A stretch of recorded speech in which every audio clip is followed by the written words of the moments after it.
오늘은 바울 복음 7강 복음은 개인의 변화를 의미한다 세 번째 말씀인데요. 개인 변화는 오늘까지입니다. 내일은 우주를 변화시키는 것에 대해서 말씀을 드립니다. 그 다섯 번째, 하나님은 성령님의 은사를 통해 이 변화를 가능하게 한다에 대해서 말씀드립니다. 이 변화의 사역이 우리의 노력과 의무의 영역 안에 정확히 자리 잡고 있다면 그것은 전혀 좋은 소식, 복음이 아닐 것입니다. 하지만 바울은 자기도 의로울 뿐 아니라 예수 믿는 사람을 의롭다고 하실 수 있으신 하나님을 선포했던 것입니다. 로마서 3장 26절 보세요.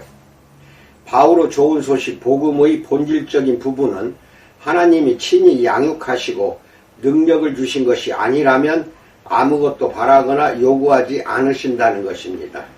하나님은 그분의 아들을 우리 마음속에 그리고 우리 가운데 보내셔서 우리 개인을 또 신앙 공동체를 지도하고 인도하게 하신 것입니다.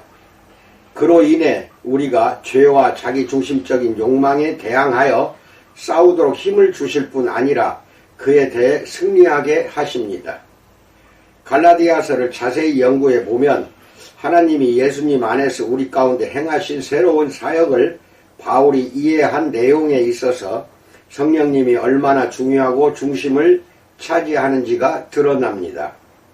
갈라디아 사람들에 대한 바울의 반응에 있어서 그리고 어쩌면 그 당시 갈라디아에서 논쟁하던 당파들 사이에서 있었던 가장 중요한 논증은 사람이 어떻게 아브라함의 상속자가 되고 그래서 하나님의 약속의 상속자가 되고 하나님 백성에 속하게 되는지와 관련이 있습니다. 바울은 이렇게 이해했습니다. 갈라디아서 3장 13절로 14절, 신명기 21장 23절을 인용한 것이고 참조로 신명기 27장 26절도 찾아보세요. 그리스도께서 우리를 위하여 저주를 받은 바 되사 율법의 저주에서 우리를 속량하셨으니 기록된 바 나무에 달린 자마다 저주 아래에 있는 자라 하였음이라. 이는 그리스도 예수 안에서 아브라함의 복이 이방인에게 미치게 하고 또 우리로 하여금 믿음으로 말미암아 성령의 약속을 받게 하려 함이라 라고 말합니다. 바울이 이해하는 바로는 아브라함이 받은 약속, 즉 토라를 주심으로써 변경되거나 수정될 수 없었던 그 약속은 바로 성령님이며 성령님의 임재와 활동과 내주하심은 초대교회가 경험한 일의 근본적인 측면이 있다는 것입니다. 성령을 주심은 하나님이 인간을 다루심에 있어서 정점에 있는 일이며 아브라함 안에서 모든 민족이 복을 받을 것이라는 약속의 성취입니다. 더욱이 이 성령님은 토라로는 이룰 수 없었던 의의를 우리 안에서 작동케 하시는 하나님이 주신 수단입니다. 갈라디아서 2장 21절, 3장 21절, 5장 5절도 찾아보세요.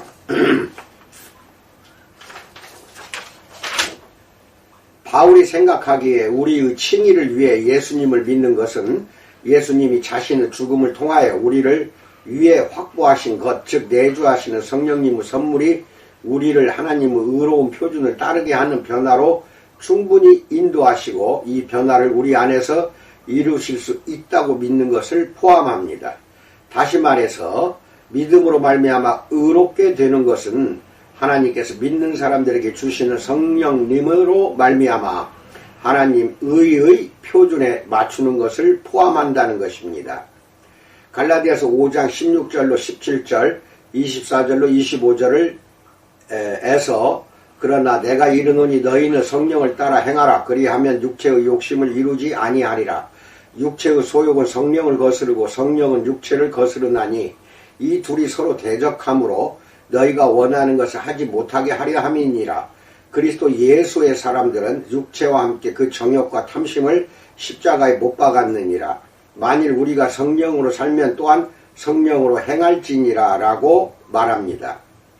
바울로 인해 개종한 갈라디아 사람들은 하나님의 의에 따라 살아가는 것 그리고 자기중심적 관심사와 욕구의 충동에 저항하기 위해 필요한 수단을 찾는 것이 얼마나 중요한지 잘 알고 있었습니다. 그 문제들에 대한 하나님의 대답으로서 바울의 대적자들은 토라가 규정하는 삶을 제시했고 그들의 메시지에 바울의 개종자들이 매료되었던 이유가 바로 이것입니다. 이와는 반대로 바울은 하나님의 성령만으로도 충분할 뿐더러 성령님이 더 우월한 자원이라고 약속합니다. 너희는 성령을 따라 행하라. 그리하면 육체의 욕심을 이루지 아니하리라 라고 말합니다. 갈라디아서 5장 16절의 약속은 5장 17절을 어떻게 읽어야 하는지에 영향을 줍니다. 육체의 소욕은 성령을 거스르고 성령은 육체를 거스르나니 이 둘이 서로 대적하므로 너희가 원하는 것을 하지 못하게 하려 함이니라 라고 말합니다. 이 구절은 마치 성령과 육체가 동등한 권세를 가지고 있고 우리는 영원한 답보 상태에 사로잡혀 있는 것과 같은 우리의 마비 상태를 묘사하는 것이 아닙니다. 성령님이 더 강한 능력이십니다. 성령님과 연합하면 우리는 자기중심적 충동을 물리치게 되리라고 확신할 수 있습니다. 내가 이 문제를 지적하는 이유는 죄의 권세와 자기중심적 욕망에서 자유로워졌다고 믿지 않는 그리스도인들이 많기 때문입니다. 그들은 계속해서 갈등하고 종종 실패하는 것이 몸으로 살고 있는 삶의 현실이라고 오해합니다. 이것은 좋은 소식이 아니며 그뿐 아니라 바울의 복음이 아닌 것이 확실합니다. 신학자들은 바울의 복음의 핵심인 로마서 7장 7절로 25절을 오독함으로써 이런 확신에 힘을 실어주었던 것입니다. 이 본문을 이해하는 데 두 가지 주요 접근 방식이 있습니다. 한 가지 방식은 본문을 그리스도인의 상태를 묘사하는 것으로 읽는 것입니다. 로마서 7장 18절로 19절에서 내 속 곧 내 육신에 선한 것이 거하지 아니하는 줄을 아노니 원함은 내게 있으나 선을 행하는 것은 없노라. 내가 원하는 바 선은 행하지 아니하고 도리어 원하지 아니하는 바 악을 행하는도다라고 말합니다.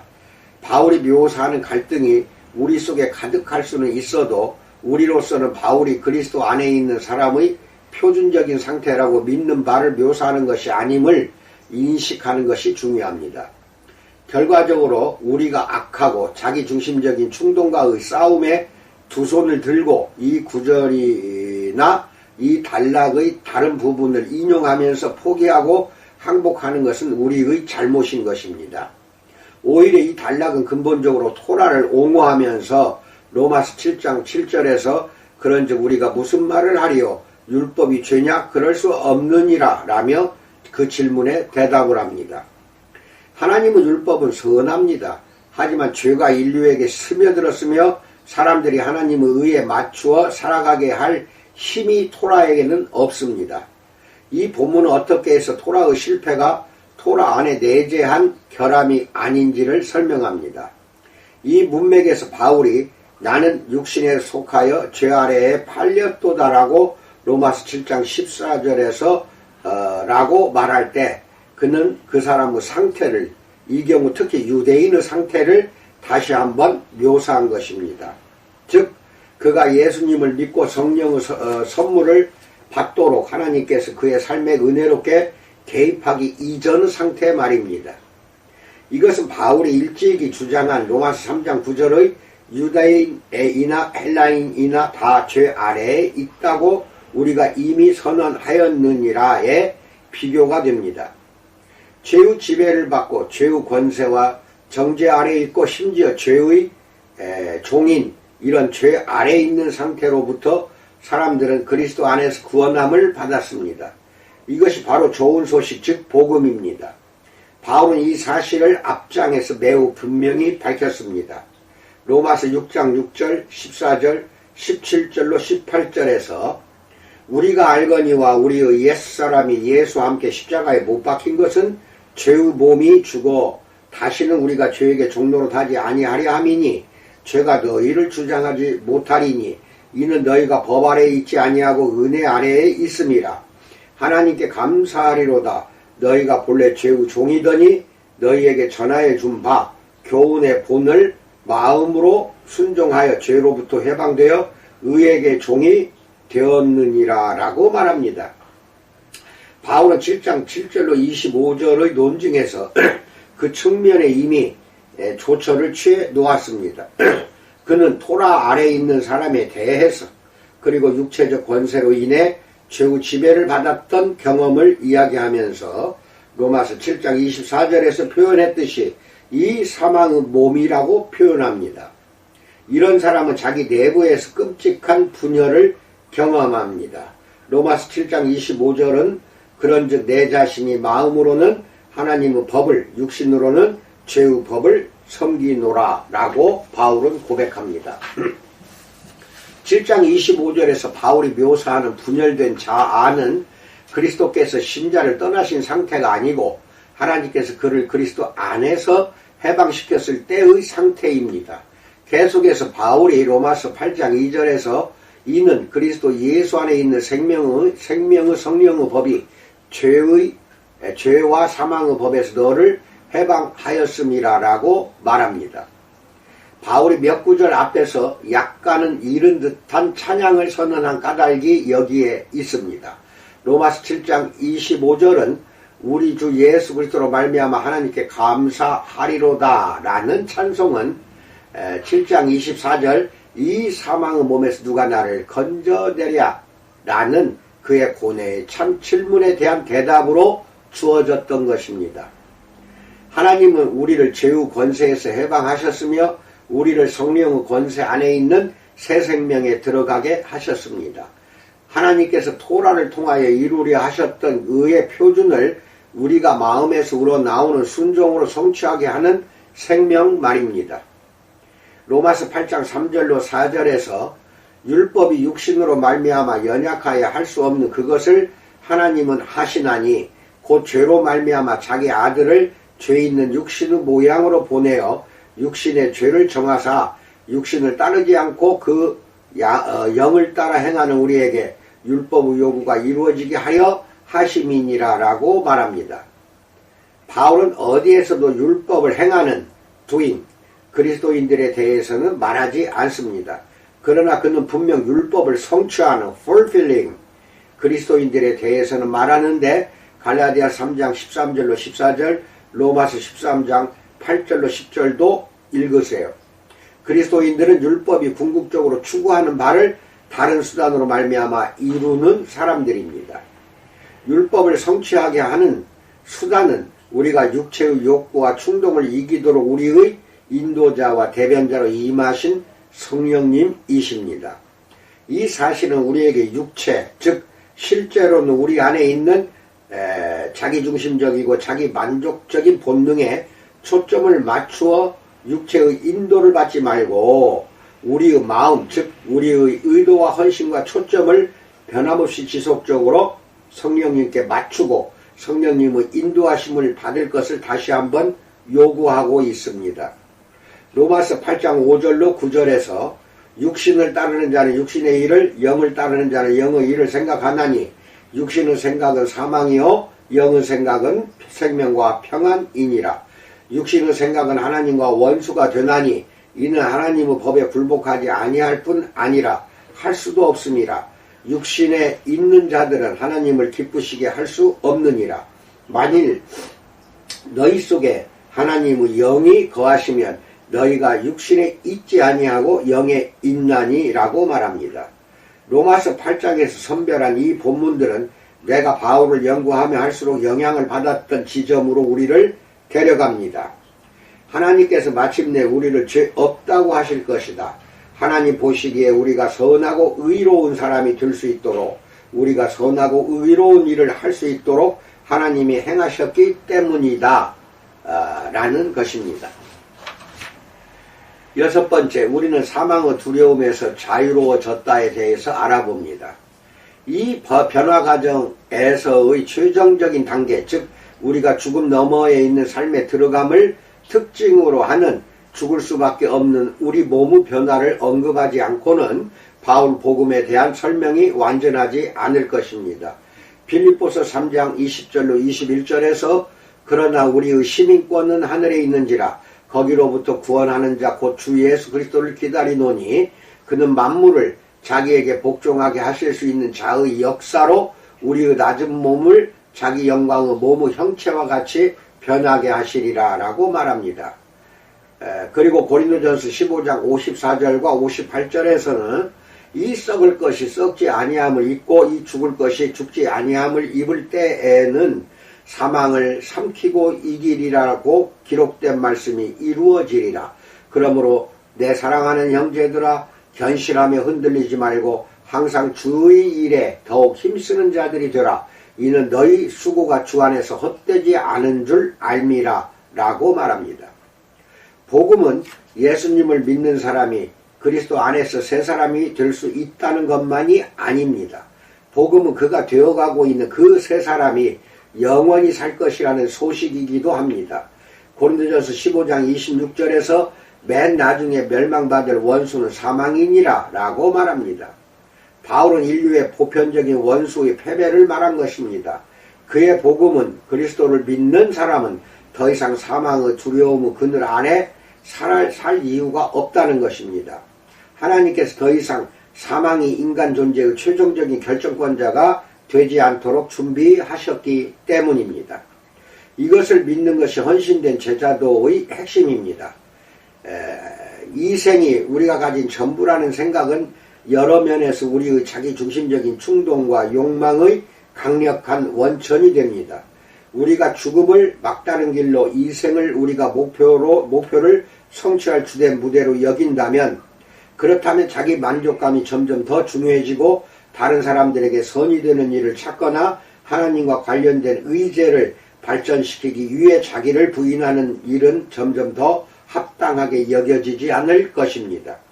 일찍이 바울의 동시대 사람이 솔로몬의 지혜서 저자는 이런 사고방식을 웅변적으로 표현했습니다. 솔로몬의 지혜서 2장 1절로 2절, 6절로 11절.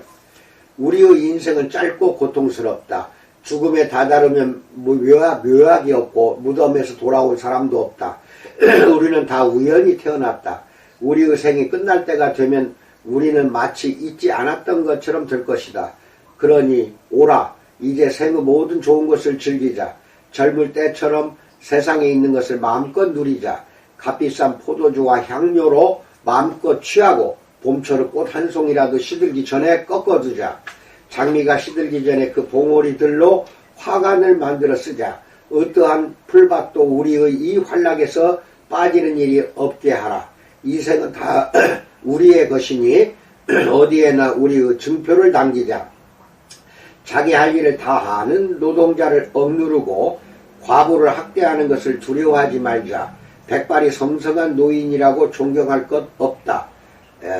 약한 것은 스스로 쓸모없음을 드러내니 우리 힘이 우리의 유일한 법이요 옳음을 인정하는 잣대가 되게 하자 라고 말합니다. 저자는 삶에서 자기 만족을 최우선에 놓는다면 다른 사람들의 행복을 그저 무시하는 것을 넘어 연약한 이웃을 희생시켜 가면서까지 자신의 욕망을 만족시키기 위해 약육강식을 실행하는 쪽으로 나아가기가 쉽다고 암시합니다. 솔로몬의 지혜서는 이런 사고방식을 죽음과 계약을 맺은 결과로서 1장 16절 그래서 자신의 인생에 대해 죽음의 궁극적인 주장에 동의하고 이 생에 대해서만 관심을 두고 그 안에서만 살아간 결과로 묘사하고 있습니다. 지혜서는 이런 사고방식을 인간에 대한 하나님의 궁극적인 목적을 파악하지 못한 결과라고 기소하기도 합니다. 솔로몬의 지혜서 2장 22절로 23절에서 그들은 거룩한 삶이 가져다 주는 보상을 바라지 않고 자신이 흠없는 영혼을 유지한다면 받게 될 상도 안중에 없다. 정녕 하나님께서는 인간을 영원히 살 존재로 창조하시고 자신의 독특한 본성의 완전한 대리자로 만드셨다라고 말합니다. 이런 궁극적인 변화에 대한 소망으로 인해 우리는 그 마지막 단계까지 이르는 전체 과정에 헌신할 힘을 얻습니다. 바울은 이 사실을 매우 잘 이해하고 있습니다. 진정으로 바울은 죽음 너머에 있는 삶에 대한 하나님의 약속을 자신이 잘못 알고 있는 것이라면 자신과 동료들과 개종자들이 가장 불쌍한 자라는 사실을 받아들입니다. 고린도전서 15장 9절 읽으세요. 그들은 도래하지 않을 삶을 위해 이생의 즐거움과 위로를 도외시하는 것이기 때문입니다. 고린도전서 15장 29절로 30절, 32절에서 만일 죽은 자들이 도무지 다시 살아나지 못하면 죽은 자들을 위하여 세례를 받는 자들이 무엇을 하겠느냐? 어찌하여 그들을 위하여 세례를 받느냐? 또 어찌하여 우리가 언제나 위험을 무릅쓰리요? 내가 사람의 방법으로 에베소에서 맹수와 더불어 싸웠다면 내게 무슨 유익이 있으리요? 죽은 자가 다시 살아나지 못한다면 내일 죽을 터이니 먹고 마시자 하리라 라고 말합니다.